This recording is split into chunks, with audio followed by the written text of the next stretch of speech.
Hello everyone! Magandang araw po sa inyo lahat. Welcome po kayo dito sa aking munting taniman ng kamatis. At welcome po kayo dito sa aking channel. Yan, for today's video guys ay magtatali po tayo ng kamatis. At ito po yung ipapakita ko po sa inyo. Pero bago yan, kung bago ka pa lang dito sa aking channel, please subscribe and click the notification bell para lagi kang updated sa mga videos na ina-upload po natin regarding sa pagtatanim mga planters. Okay? So, let's go! Mag-rewind muna tayo ng string na magagamit natin sa ating pagtatali ng kamatis mga planters. Yan, sige, rewind. At yan na po. Okay na po yan mga planters. Let's go! Sa ngayon mga ka-planters ay ipapakita ko po sa inyo kung paano po tayo magtali ng kamatis.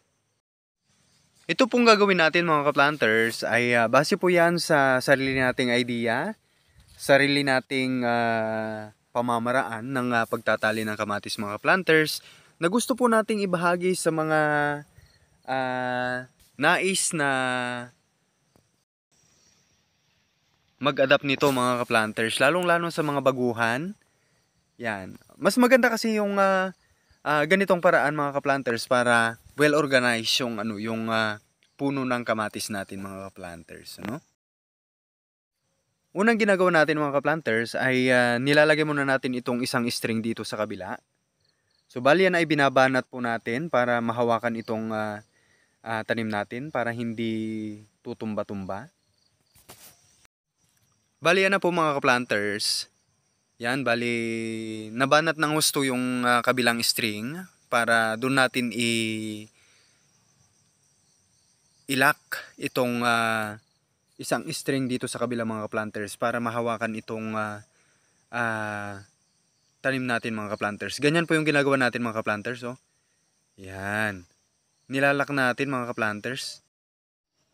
Yan, medyo may sagabal mga planters. So, kailangan muna natin linisin yan. So, ganyan po mga planters, sinusuksok natin dyan sa pailalim. Tapos nilalak natin na ganyan. Tinatali natin mga planters. Yan, okay. So, yan po, nakalak na po yung isang puno mga planters. Ganyan po yung ginagawa natin mga planters. So, hindi natutumba-tumba yung puno ng kamatis natin mga planters. At ganun din yung gagawin natin dito sa isa. Sa kasama niya mga planters para mabigyan ng sapat na space ang bawat isa sa kanila mga planters. Tulad din ng isang relationship na medyo nasasakal sa kanilang relasyon, ay kailangan nilang maghanap ng space para makahinga. 'Di ba? Yan. Ganyan din po ang ating mga pananim mga planters na kung saan ay nangangailangan din ng space yang mga yan. So, bakit? Kasi pagka pinabayaan natin na magkukumpul-kumpul yung mga bawat puno ng kamatis natin mga planters ay magkakaroon ng problema sa mga maliliit na puno ng kamatis mga planters. Dahil pagka nalililiman or nasisilungan yung mga maliliit na puno ng kamatis ay magkakaroon ng malnutrition dahil hindi sila nasisikatan ng sapat na araw. Yeah? Okay, so ganun po yung strategy natin mga ka-planters para magiging even yung distribution ng nutrients na nanggagaling sa inang araw. Na ito rin ang kinakailangan ng ating tanim mga ka-planters para sa pag-manufacture ng kanilang mga magaganda at malulusog na bunga. Yan, okay? So, nasa sa inyo po mga ka-planters kung gusto po ninyong i-adapt itong strategy natin ito. Dahil yung sabi ko nga na magkakaiba-iba po tayo ng mga estratehiya sa pagtatali ng ating kamatis mga ka-planters. Yan. Ang kagandahan pa nito mga ka-planters ay pagka nag-spray po tayo ay mas maganda yung penetration ng gamot para sa ating tanim na kamatis. Matatamaan natin yung mga dahon na kung saan dito nagtatago yung mga insekto. na pwedeng makasira sa ating tanim na kamatis mga ka-planters. At sa kapagka namunga na siya mga ka-planters ay mas maganda yung penetration natin sa kanyang bunga. Tiyak na matatamaan natin yung mga bunga para ma-preserve po natin at mabigyan natin ng protection mga ka-planters. At mapanatili natin ang kagandahan at quality ng bunga ng ating kamatis mga ka-planters. Yan, ito kasi ang ginagawa ng iba mga planters ay iniikot lang itong tali na to mga planters, tapos pagkatapos ay binabalikan, tinatali isa-isa. Yan, pero itong ginawa natin mga planters ay yan na automatic na, nakalock na siya. Yan, minsanan po yung move natin, yan po. Oh. May lock po siya mga planters, yan. So, kahit anumang pilit na na tutumba nung tanim natin mga planters, hindi na kaya. Yan. Maliban lang kung talagang malakas na hangin, bagyo, yung sasagupa sa kanya, ay talagang tutumba pati yung trellis niya mga ka-planters.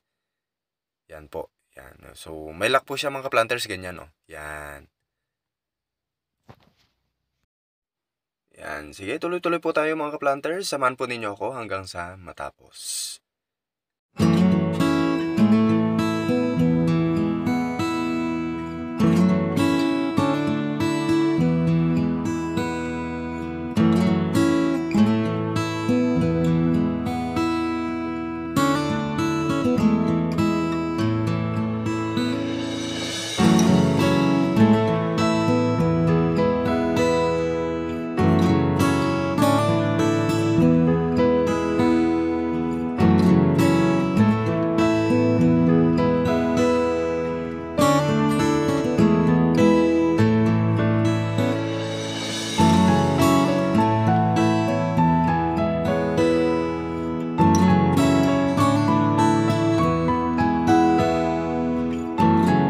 Bandang huli mga planters ay tinatali na po natin dyan. Tinatali po natin dyan para hindi na po kung saan napupunta yung mga planters.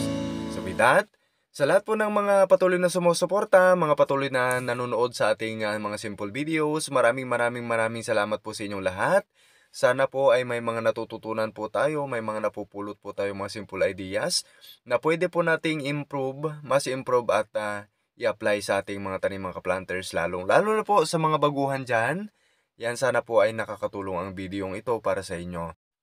At kung bihasa ka na sa pagtatanim ng mga gulay mga planters, ay baka pwede pong magbigay ka ng suggestions, recommendations para mas lalo pa nating mapaganda itong channel natin. Yan, ito po yung kamatis natin na well distributed mga planters. Yan. Well organized. Mas maganda kasing tingnan pagka ganito na na organisado yung tikas ng ating tanim na kamatis mga planters. Yan. Additional pogi points. Okay? Yan, kung nagustuhan mo ang video ito, huwag kalimutang mag-like, mag-comment, at magbigay ng suggestions para mas lalo pa nating mapaganda itong channel natin. At kung hindi ka pa nakakapag-subscribe sa channel ko, please subscribe and click the notification bell para lagi kang updated sa mga videos na in-upload po natin. At baka pwedeng pakishare na rin para mas marami pa tayong matulungang mga ka-planters na katulad po natin regarding sa gawain ito. So, yan lang. Maraming salamat. Thanks for watching. God bless and bye-bye.